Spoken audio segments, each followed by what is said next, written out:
All right, I might as well talk about highlighting first, which is something that I had meant to talk about the other day. When I was highlighting the emails that were sent between me and my writing teacher from last semester for videos that I published at YouTube, I thought, well, actually, I had first highlighted them for copies of those emails, which I had given to the dean of students and the director of students. Yeah, and I thought it was important to make the highlights really easy to distinguish from each other.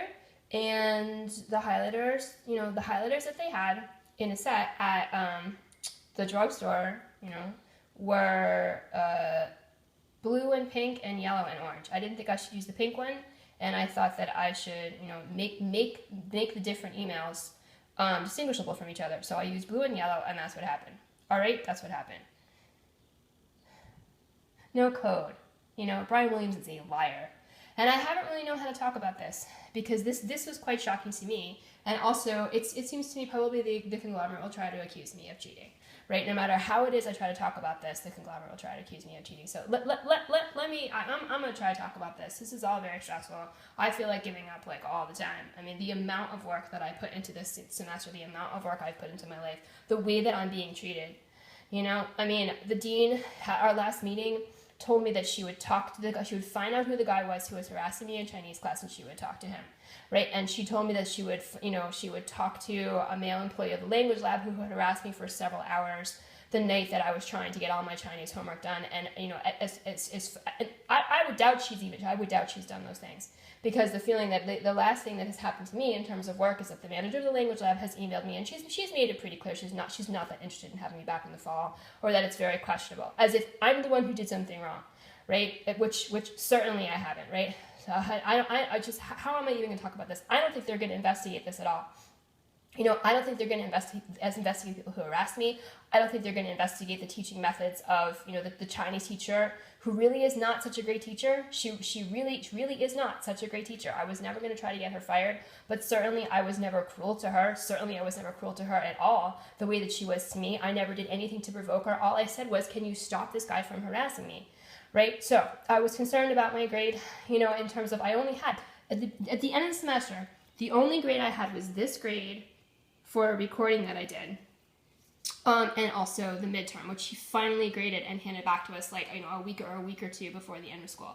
So we had took the midterms at midterms in the middle of the semester and didn't get in the back and didn't get in the back and didn't get in the back. Finally, in the midst of all of this, I had emailed somebody, and said she hasn't returned anything. She hasn't returned on midterms. She never grades these recordings. These are all dialogues. These grades were not here. Everything after this 93 at the end of the semester, these weren't here. Nothing. None of this was here, right? So she hadn't graded any of this stuff. These are dialogue recordings that she took from our textbook. She would read the dialogue, and she would upload it to what's called Moodle, which is the online course website that the online course section that Bunker Hill uses for various courses. And then we also had to do a recording of the same thing and upload it. But she never graded any of them. I did not have these grades. And I was concerned, I was concerned at the end of the semester, because I felt like, I had been so stressed out for such a long time that the Chinese essay that I needed to write was about 50 characters short of what we were supposed to turn in. And I tried to make up for it the way that she had asked us to, by not only, by writing it out by hand, which I was able to do because I had done a lot of the homework assignments for practicing the actual characters. There's a couple things in Chinese.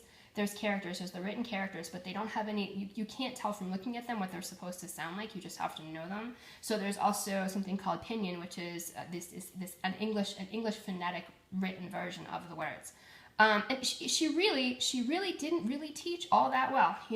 I think the only students who were not totally lost in that class, other than me, being 20 years older than everybody else and having studied languages before, were the people who already spoke Chinese or already had their first language being another Asian language, and maybe one other person who had traveled already in Asia.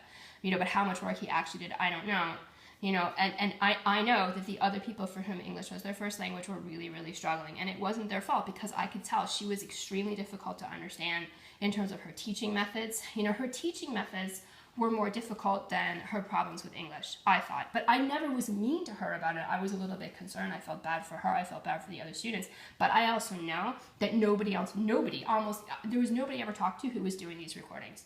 Nobody was doing them. Nobody was doing the recordings. Nobody was doing the homework, you know, that she assigned to us in the workbooks. One of the workbooks I was able to do, the one where it was just learning the characters, and then the other workbook assignments I found extremely difficult to do. You know, and I tried a few times to do them, but I found them very difficult to do. She didn't check those. She didn't check the character workbooks. She didn't check. She assigned this stuff, and she never graded any of it. And so at the end of the semester, and I was not allowed back into the class. I was not allowed back into the class to do the oral presentation. Because she was lying to everybody and saying that she was afraid of me. I was the one who was being stalked and harassed by a student in her class. She didn't want to deal with it, you know. And so she just lied and lied and lied and lied, you know. It's unbelievable the way that I was treated by this person. And I would guess, considering the way the school has already treated me about the situation, they're not going to do any real investigation. They're not going to find out if any other students actually uploaded any of these recordings to Moodle or did any of their homework. They're not going to talk to anybody to find out what kind of, you know, what her teaching methods are, or if she really is, you know, a difficult teacher to understand in terms of what she's trying to teach us. You know, she never said anything about how we had to do these recordings.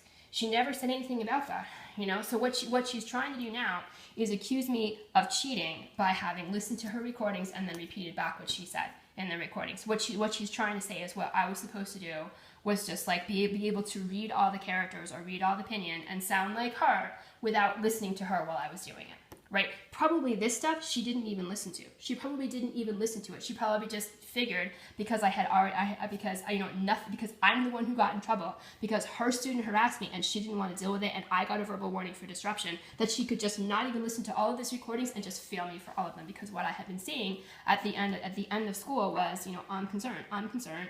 You know, because my Chinese essay was only 50 characters. I know it was only 100, a little bit over 100 characters. I know she said 150 to 200. You know, I printed it out the way she asked. She said we could do for extra credit. We could also write it out by hand, which I also did. The oral presentation, you know, I would have done it in the front of the class the way she had asked everyone to do it, and I would have read it from Chinese characters the way she asked us to do it, except that I wasn't allowed back in her class because she was lying about how I'm like dangerous and she's afraid of me and all this other stuff that just isn't true. You know, she is the one who was horrible to me. Her student was the one who was horrible to me. And she made it very clear to everyone in the class whose side she was on. You know, she yelled at me in her classroom for telling her it's your responsibility to get that guy to stop harassing me. She didn't want to deal with it. So, you know, I mean, so what I did for the oral presentation was I took vocabulary from all of the chapters that we had worked on, and then I went to Google Translate and I added more vocabulary in that we hadn't even done, right? And then I wrote out something that was grammatically correct, and I did. I had the tutor at the language lab check it. She was like incredibly nice to me. She spent so much time. She was so patient. She was so nice. You know, and people had also, you know, I had, because I worked at the language lab, I had asked her once to visit the class, and she did. And the teacher never said anything, you know, at that time, when the tutor was in the class. Oh, well, you know, you can only do this, and you can only have her help you with this. But apparently she had something written in the syllabus, which, you know, you read at the beginning of the semester, you don't necessarily read it again, saying you are not allowed to have a native speaker check your work. All right, you can have them help you with pronunciation, but you can't have them check your work. It's like, okay, well, why are we going to the language lab then anyway? You know, I know there's a few other people who went there, although I was constantly saying, go to the language lab, you know, there's this great person there who can help you, you know, and I'm worried. I'm worried even about filming this video because I don't want her to get in trouble or her privacy to be invaded, you know, when all she did was try to be nice to me. So, you know, what I did was I had hoped that I would be able to memorize all those other Chinese characters. I was trying to memorize it, you know, the couple of days before I was supposed to actually do the recording, but I couldn't. So I asked her to, you know, I asked the Chinese tutor to make a recording of it so I could repeat it back, and that was what I did. But it was all my own work in the sense of, like, I wrote the whole thing, I said the whole thing, I just, at the end of it, couldn't quite manage to memorize the whole thing. And anyway, as far as plagiarism is concerned, I'm sure that people who actually even bothered to show up for the oral presentation at the end, who weren't too discouraged and frustrated to even do it at all, probably just took sentences directly from the book. Anyway, you know, my name is, this is what I do for work, I am a student at, this, you know, I had this many people in my family. Direct sentences right from the book, because that would be the only thing they could manage, if they could manage it at all, right? And not getting the pronunciation right, and not getting the accents right, you know, and doing like, you know, a minute and a half of a presentation when it's supposed to be like 5 to 10 minutes. You know, I'm telling you, the only people who could really do that class were the ones who already spoke in English, in Asian language. She's just not that effective of a teacher. I'm not trying to get her fired. I was never going to try to get her fired. But her demand that when she's not even really teaching, you know, that somehow we have to be able to read Chinese characters by the middle of the semester is, you know, not realistic. And as far as this stuff goes, as far as these recordings are concerned, she never had any feedback about these recordings. I would imagine, again, she probably never even listened to any of this, you know. And I was very clear. I was not even allowed to even email her again about anything, to ask questions or anything. I had to turn in all my final presentation stuff to the dean's office. And when I did, I also wrote an email explaining exactly the process that I had used to do my oral presentation and everything else. Exactly the process that I had used. I was totally open about it. I was totally honest about it. I said everything that had happened, you know, and I said these, you know, the essay's a little, you know, not as many characters as she had asked for, you know, but there's also a lot of work I did throughout the semester that she never graded. I know she never graded it. She never graded it for anybody. You know, there's probably most of the class probably didn't even do it at all, right?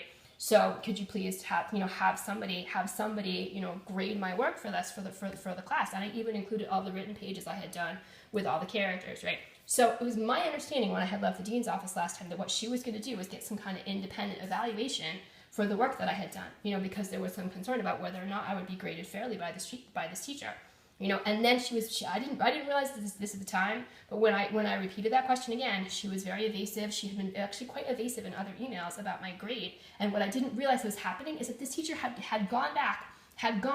The way that my request to have my work actually fairly graded was handled was not that there was an independent evaluator, but the teacher just went back and was like, all right, you want a grade? I'll just fail you for everything. And I'll give you an F in the class, and I'll see that you cheated. Right? That's how I'm being treated. And I bet that I'm going to get punished for this also. I bet I will, you know, because that's how things are going at this school.